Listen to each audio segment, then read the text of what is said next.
Hey everybody, welcome to another episode of the Bat Boys Corner. Today we have former big leaguer Adam Loewen. Thank you for coming on. Thank you for having me. 2002, the Baltimore Orioles drafted you in the first round, 4th overall. What was the reaction when you found out that they drafted you that high?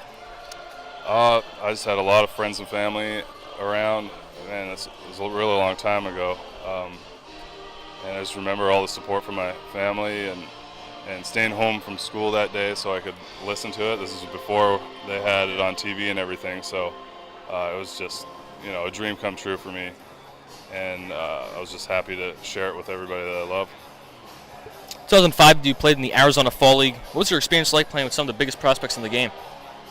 That was the first time I started playing against, major league competition. I had only pitched at the high level, and then once I went to the Fall League, you had prospects that were going to emerge the very next year, or some that already had. So it was my first taste of really, good baseball, and I ended up doing really well, and that's kind of what slingshotted me in the next year, 2006, when I got my first major league call-up. What was that call-up like, and can you tell us a story?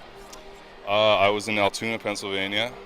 I was a starter at the time. I probably had 2 days until my next start, and my pitching coach came to me in the middle of the game and told me, and I just remember feeling a lot of fulfillment and excitement and just a mixed bag of emotions, and then that turned into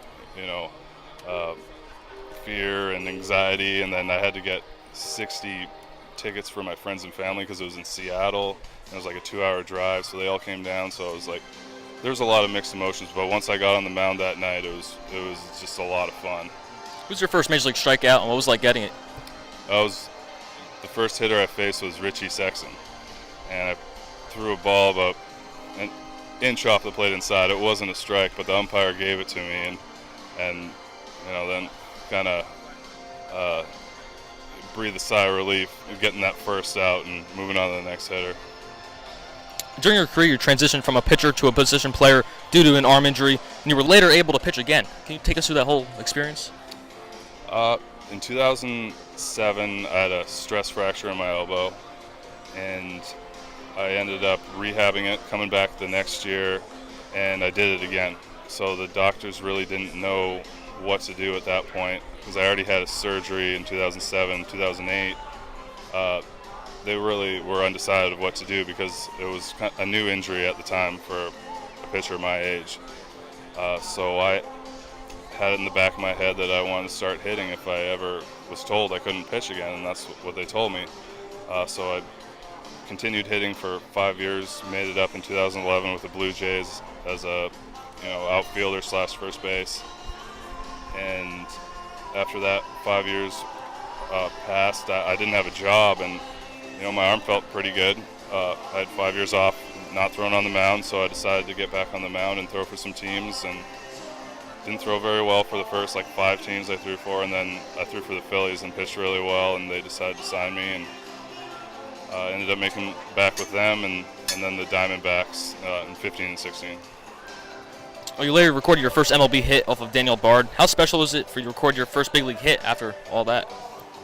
It was really special.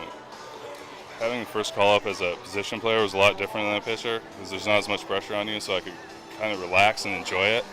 And that was a really unique experience, pitching my home country for the Blue Jays. I grew up watching them, and I was a huge fan. So that was probably the most fun I've had in baseball, was that year.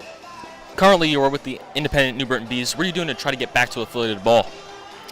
I'm trying to put up zeros, just like everybody else.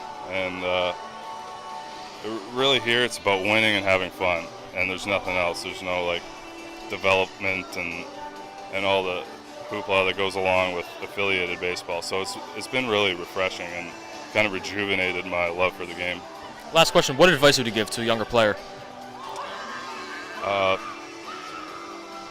you love baseball, just pursue it and know yourself.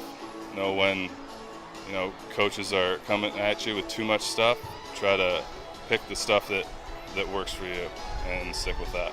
Thank you. All right.